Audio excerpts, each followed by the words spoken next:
C'est l'un des titres de ce journal et je vous le rappelle, le Maroc s'est qualifié en quart de finale du mondial de futsal qui se poursuit à Ouzbékistan. Et pour en parler, pour revenir sur cette victoire du Maroc face à l'Iran, le Maroc qui est venu à bout de l'Iran, score 4-3. Nous sommes avec Anas Bahar, journaliste sportif ici à Médien TV. Bonjour Anas. Bonjour Pape. Alors, une belle opération pour les hommes de Hicham Dougic, n'est-ce pas, malgré aujourd'hui ces blessures notées au sein de la tanière?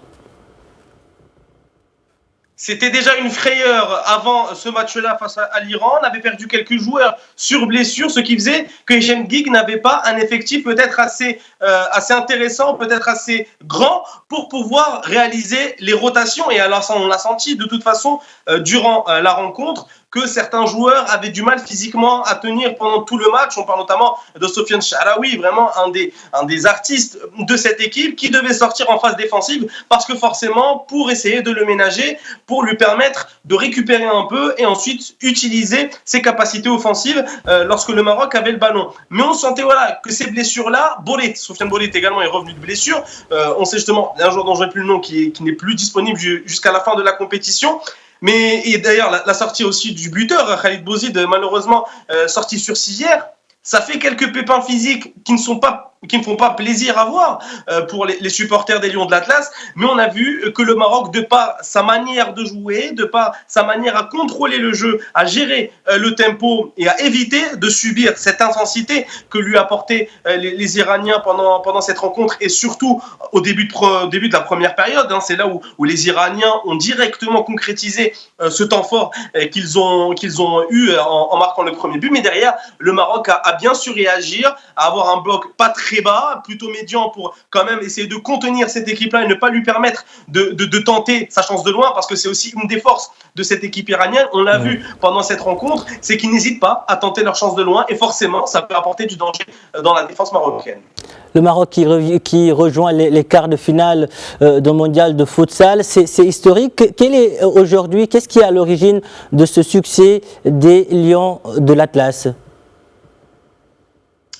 Alors, contrairement aux autres cadors de la compétition, on a parlé notamment du Portugal et Hicham Dougic en a parlé en conférence de presse. Ce qui différencie peut-être le Maroc des autres cadors de la compétition, c'est le manque de formation peut-être au Maroc. Ça peut venir encourager d'avoir de plus en plus de clubs qui forment, mais pour le moment, il parlait que le Portugal, en tout cas Hicham Dougic en conférence de presse, évoquait que le Portugal était vraiment une terre de futsal parce qu'on avait cette équipe de seniors qui est extrêmement forte. On parle de Ricardinho même il y a 3 ans et qui était dans l'équipe portugaise l'un des meilleurs joueurs de l'histoire de ce sport et qui avait permis à la Seleção de remporter ce titre en 2021 et d'ailleurs en jouer. Le Maroc en phase de poule, ils avaient fait match nul à l'époque. Ils ont fait une défaite sur cette édition. Mais voilà, contrairement à des équipes qui sont peut-être un peu plus développées dans ce secteur, le Maroc a réussi à capitaliser sur ces joueurs qui sont déjà prêts à la compétition et ils le montrent. D'ailleurs, ils l'ont montré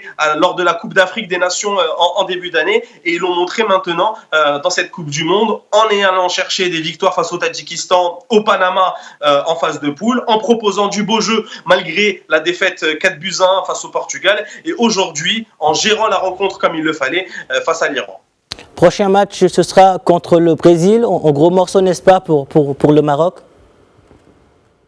C'est l'un des favoris de la compétition et le Maroc connaît bien cette équipe du Brésil, en tout cas pas celle-là forcément, je ne parle pas de l'équipe qui est convoquée en 2024, mais on connaît bien le Brésil parce que ça a été notre bourreau lors de l'édition 2021, c'est l'équipe qui nous a éliminés en quart de finale de la compétition et pourtant le Maroc avait montré là aussi de belles choses, on le rappelle, seulement une défaite 1-0. Donc ça prouve aussi que le Maroc avait déjà une marge de progression, elle le montre aujourd'hui en éliminant la 4e nation au classement FIFA, ça n'est pas rien. On parle du Brésil là aussi qui fait partie du podium de ce classement-là.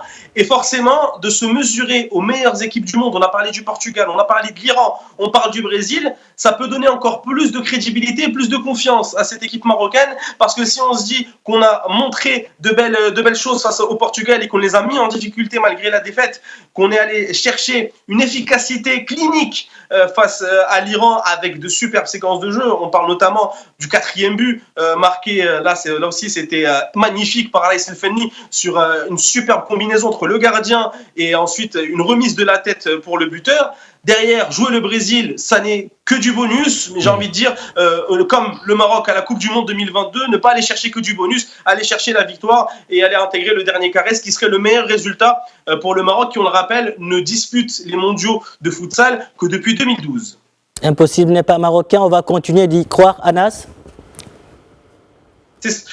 C'est ce qu'il faut faire, c'est ce qu'il faut faire. De toute façon, on l'a vu, le public marocain est quelque peu bien présent en Ouzbékistan déjà. On a vu quelques belles séquences à la télévision lors des temps morts entre le Maroc et l'Iran. On sent qu'une équipe qui est solidaire malgré tout, même on le voit quand il y avait certaines injustices, le sélectionneur qui n'hésitait pas à se lever, les joueurs aussi. On sent vraiment une union, c'est même pas une union juste d'équipe, c'est une union nationale parce qu'on sent des joueurs qui sont concernés par l'enjeu de cette compétition, par l'enjeu de ce match-là face à l'Iran, 4e, on le rappelle, classement mondial, ça n'est pas rien. Le Maroc est 6e, donc ça prouve aussi que dès les 8e de finale, nous avions droit à un choc de classe mondiale entre ces deux formations. Et derrière, aller jouer le Brésil, ça va être aussi une capacité, en tout cas une occasion pour la sélection marocaine de montrer de quoi elle est capable et d'aller chercher son meilleur résultat dans son histoire, dans ces mondiaux.